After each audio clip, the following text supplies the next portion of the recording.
Hello students, welcome back to my YouTube channel. ನಾನು ನಿಮಗೆ ಇವತ್ತಿನ ವಿಡಿಯೋದಲ್ಲಿ ಇನ್ಕಮ್ ಟ್ಯಾಕ್ಸ್ ಸೆಕೆಂಡ್ನಲ್ಲಿ 2025 ಕ್ವಶನ್ ಪೇಪರ್ ಪ್ರಾಬ್ಲಮ್ ಮಾಡಿಸ್ತಾ ಇದ್ದೀನಿ. Last year question paper problem ಮಾಡಿಸ್ತಾ ಇದ್ದೀನಿ.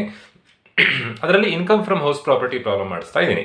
ನಮ್ಮ ಯೂಟ್ಯೂಬ್ ಚಾನಲಲ್ಲಿ ಇನ್ಕಮ್ ಫ್ರಮ್ ಹೌಸ್ ಪ್ರಾಪರ್ಟಿಯ ವಿಡಿಯೋಸ್ ಆಲ್ರೆಡಿ ಅಪ್ಲೋಡ್ ಆಗಿದೆ. ಅಂದರೆ ಇನ್ಕಮ್ ಫ್ರಮ್ ಹೌಸ್ ಪ್ರಾಪರ್ಟಿ ಅಂದರೆ ಏನಾದರೂ ಫಾರ್ಮೇಟ್ ಹೇಗೆ, ಒನ್ ಹೌಸ್ ಕೊಟ್ಟಾಗ ಹೇಗೆ ಮಾಡಬೇಕು, 2 ಹೌಸಸ್ ಕೊಟ್ಟಾಗ ಪ್ರಾಬ್ಲಮ್ ಹೇಗೆ ಮಾಡಬೇಕು, ಪ್ರೀ ಕಂಪ್ಲೀಷನ್ ಪೀರಿಯಡ್ ಇಂಟ್ರೆಸ್ಟ್ ಹೇಗೆ ಕ್ಯಾಲ್ಕುಲೇಷನ್ ಮಾಡಬೇಕು, ಅದೆಲ್ಲದರ ವಿಡಿಯೋ ನಮ್ಮ ಚಾನಲಲ್ಲಿ ಅವೈಲೇಬಲ್ ಇದೆ. ನಾನು ಇವತ್ತಿನ ವಿಡಿಯೋದಲ್ಲಿ ಜಸ್ಟ್ ಕ್ವಶನ್ ಪೇಪರ್ ಪ್ರಾಬ್ಲಮ್ ಮಾಡಿಸ್ತಾ ಇದ್ದೀನಿ. ಇನ್ಕಮ್ ಟ್ಯಾಕ್ಸ್ ಅಲ್ಲದೆ ಎಲ್ಲ ಸಬ್ಜೆಕ್ಟಿನ ವಿಡಿಯೋಸ್ಗಳು ಕೂಡ ಅವೈಲೇಬಲ್ ಇದೆ. ಅದನ್ನು ನೀವು ಯೂಸ್ ಮಾಡ್ಕೊಳ್ಳಿ ಅಂತ ಹೇಳ್ತಾ ಇವತ್ತಿನ ವಿಡಿಯೋ ಸ್ಟಾರ್ಟ್ ಮಾಡ್ತಾ ಇದ್ದೀನಿ. ಕ್ವಶನ್ ಈ ಥರದಲ್ಲಿದೆ: from the following information compute the annual value of the house for the assessment year 2024-25. 3 ಮಾರ್ಕ್ಸಿಗೆ ಕೇಳಿರುವಂಥ ಪ್ರಾಬ್ಲಮ್, ಸಿಂಪಲ್ ಪ್ರಾಬ್ಲಮ್. ಈ ಥರದ ಪ್ರಾಬ್ಲಮ್ ಒಂದೇ ಹೌಸ್ ಪ್ರಾಪರ್ಟಿ ಕೊಟ್ಟಾಗ 3 ಅಥವಾ 5 ಬೇಕಾದರೂ ಕೇಳ್ಬೋದು. ಒಂದೇ ಹೌಸ್ ಪ್ರಾಪರ್ಟಿ ಕೊಟ್ಟಾಗ 1 ಕಾಲಮ್ ಹಾಕೊಳ್ಳುವಂಥದ್ದು, 2-3 ಹೌಸ್ ಪ್ರಾಪರ್ಟಿ ಕೊಟ್ಟಾಗ 2 ಅಥವಾ 3 ಕಾಲಮ್ ಹಾಕೊಳ್ಬೇಕಾಗತ್ತೆ.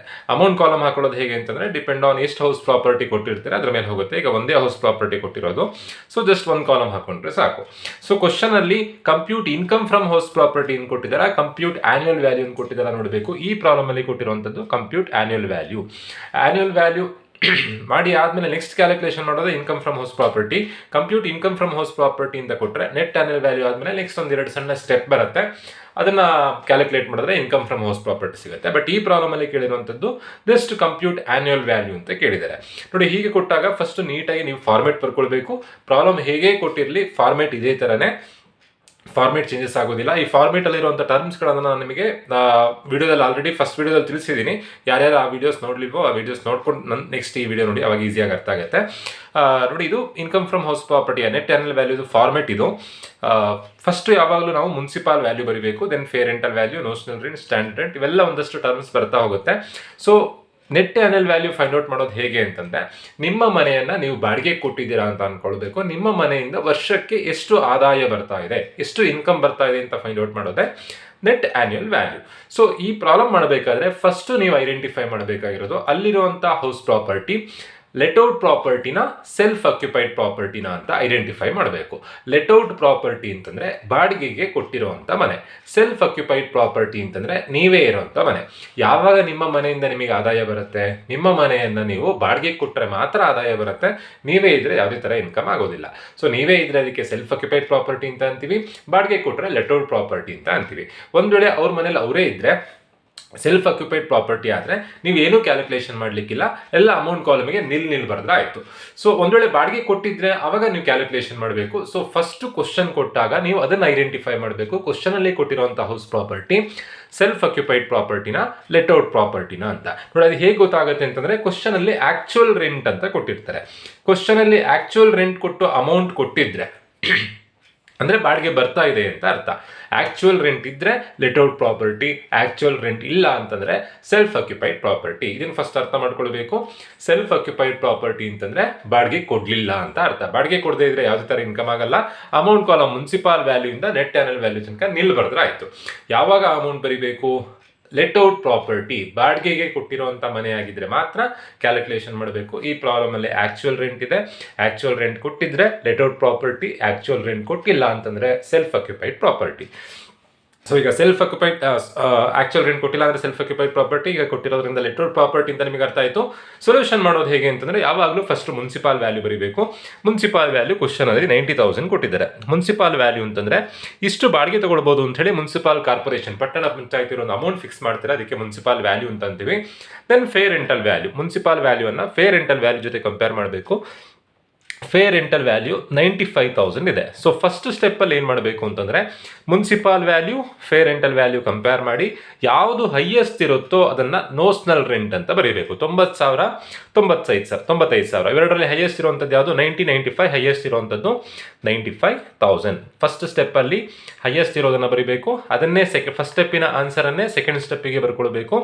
95,000 or standard rent. ಕ್ವಶನಲ್ಲಿ ಸ್ಟ್ಯಾಂಡರ್ಡ್ ರೆಂಟ್ ಅನ್ನು ಕೊಟ್ಟಿರ್ತಾರೆ. ಸ್ಟ್ಯಾಂಡರ್ಡ್ ರೆಂಟ್ ಎಷ್ಟು ಅಮೌಂಟ್ ಕೊಟ್ಟಿದ್ದಾರೆ ಅಂತಂದರೆ 92,000 ಇದೆ. ಸೆಕೆಂಡ್ ಸ್ಟೆಪ್ನಲ್ಲಿ ಲೀಸ್ಟ್ ಇರೋಂಥ ಅಮೌಂಟ್ನ ಫಸ್ಟಲ್ಲಿ 95,000 ಜಾಸ್ತಿ ಇರೋದು 95,000 ಅದನ್ನು ನೋಷನಲ್ ರೆಂಟ್ ಅಂತ ಬರೆದಿದ್ರಿ.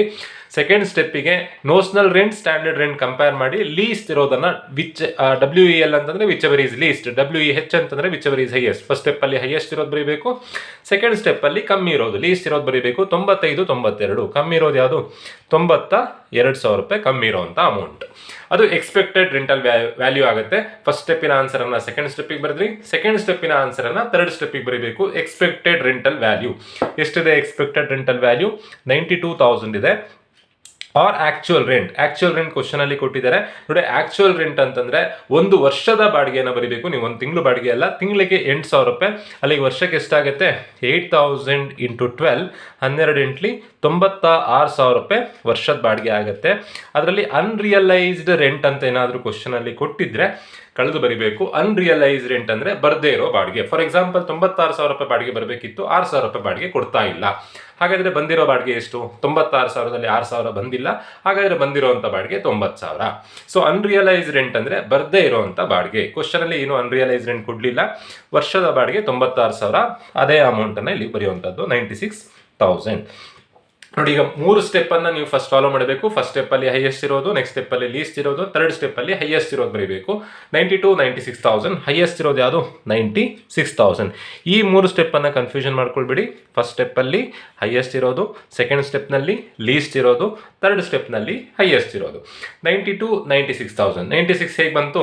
ತಿಂಗಳಿಗೆ 8,000 ರೂಪಾಯಿ ಬಾಡಿಗೆ, ವರ್ಷಕ್ಕೆ 96,000 ರೂಪಾಯಿ ಬಾಡಿಗೆ. ಅನ್ರಿಯಲೈಸ್ ರೆಂಟ್ ಕೊಡಲಿಲ್ಲ, 96,000 - 0, 96,000. ಇದರಲ್ಲಿ ವೇಕೆನ್ಸಿ ಪೀರಿಯಡ್ ಏನಾದರೂ ಕ್ವಶನ್ ಅಲ್ಲಿ ಕೊಟ್ಟಿದ್ರೆ ಆ ಲಾಸ್ ಅನ್ನ ಲೆಸ್ ಮಾಡಿ ಬರೀಬೇಕು. ನೋಡಿ, ವೇಕೆನ್ಸಿ ಪೀರಿಯಡ್ ಅಂತಂದ್ರೆ ನಿಮ್ಮ ಮನೆಯನ್ನ ನೀವು ಬಾಡಿಗೆ ಕೊಡ್ದೇನೆ ನಿಮ್ಮ ಮನೆಯನ್ನ ಖಾಲಿ ಬಿಟ್ಟರೆ ಅದಕ್ಕೆ ವೇಕೆನ್ಸಿ ಪೀರಿಯಡ್ ಅಂತ ಅಂತೀವಿ. ಫಾರ್ ಎಕ್ಸಾಂಪಲ್ 1 ತಿಂಗಳು ಮನೆ ಖಾಲಿ ಇತ್ತು ಅಂತಂದ್ರೆ 1 ತಿಂಗಳು ಬಾಡಿಗೆ ಬರಲ್ಲ, ಅದು ನಮಗೆ ಲಾಸ್ ಆಗುತ್ತೆ. ಹಾಗಾಗಿ ಆ ಲಾಸ್ ಅನ್ನು ಲೆಸ್ ಮಾಡಬೇಕು. ವೇಕೆನ್ಸಿ ಪೀರಿಯಡ್ ಅನ್ನ ಯಾವಾಗಲೂ ಮಂತಲ್ಲಿ ಕೊಟ್ಟಿರ್ತಾರೆ, 1 ಮಂತ್, 2 ಮಂತ್ಸ್, 3 ಮಂತ್ಸ್ ಮಂತಲ್ಲಿ ಕೊಟ್ಟಿರ್ತಾರೆ. ನೋಡಿ, ಈಗ ಹೌಸ್ ರಿಮೈನ್ ವೇಕೆಂಟ್ ಅಂತ ಹೇಳಿ 2 ಮಂತ್ಸ್ ಅಂತ ಕೊಟ್ಟಿದ್ದಾರೆ. ವೇಕೆನ್ಸಿ ಪೀರಿಯಡ್ಗೆ 2 ಮಂತ್ ಅಂತ ಬರ್ಕೊಂಡು ಅಮೌಂಟ್ ಕಾಲಮಿಗೆ 2 ಮಂತ್ ಅಂತ ಬರೆಯೋದಲ್ಲ, 2 ಮಂತ್ಗೆ ಎಷ್ಟು ಅಮೌಂಟ್ ಆಗುತ್ತೆ, 2 ತಿಂಗಳು ಮನೆ ಖಾಲಿ ಇತ್ತಂತೆ, ಎಷ್ಟು ಲಾಸ್ ಆಗುತ್ತೆ ಅನ್ನೋದನ್ನು ನೀವು ಐಡೆಂಟಿಫೈ ಮಾಡಬೇಕು. 1 ತಿಂಗಳಿಗೆ ಬಾಡಿಗೆ ಎಷ್ಟು? 1 ತಿಂಗಳಿಗೆ 8,000 ರೂಪಾಯಿ ಬಾಡಿಗೆ. ಅಲ್ಲಿಗೆ 2 ತಿಂಗಳು ಮನೆ ಖಾಲಿ ಇತ್ತು ಅಂತಂದ್ರೆ ನಮಗೆ ಎಷ್ಟು ಲಾಸ್ ಆಗುತ್ತೆ? 8 2 16,000 ರೂಪಾಯಿ ಬಾಡಿಗೆ ಬರ್ತಾ ಇಲ್ಲ, 16,000 ಲಾಸ್ ಆಗುತ್ತೆ. 96,000ದಲ್ಲಿ 16,000, 96ರಲ್ಲಿ 16 ಕಳೆದ್ರೆ ಬರುವಂಥ answer gross annual value 80,000. Vacancy period ಯಾವಾಗಲೂ ಮಂತಲ್ಲೇ ಕೊಟ್ಟಿರ್ತಾರೆ. ಪರ್ ಮಂತ್ ರೆಂಟ್ ಜೊತೆ ಮಲ್ಟಿಪ್ಲೈ ಮಾಡಿದ್ರೆ ನಮಗೆ ವೇಕೆನ್ಸಿ ಪೀರಿಯಡಿನ ಅಮೌಂಟ್ ಸಿಗುತ್ತೆ.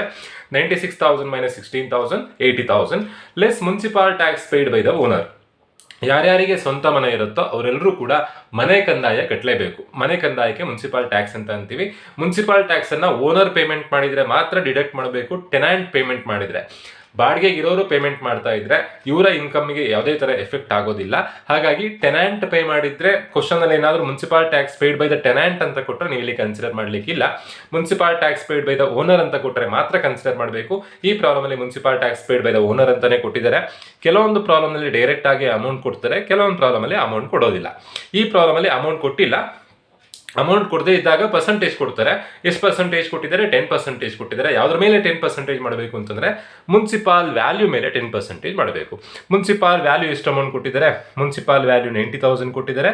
90,000ಗೆ 10% ಮಾಡಿದಾಗ 9,000 rupees ಮುನ್ಸಿಪಾಲ್ ಟ್ಯಾಕ್ಸ್ ಆಗುತ್ತೆ.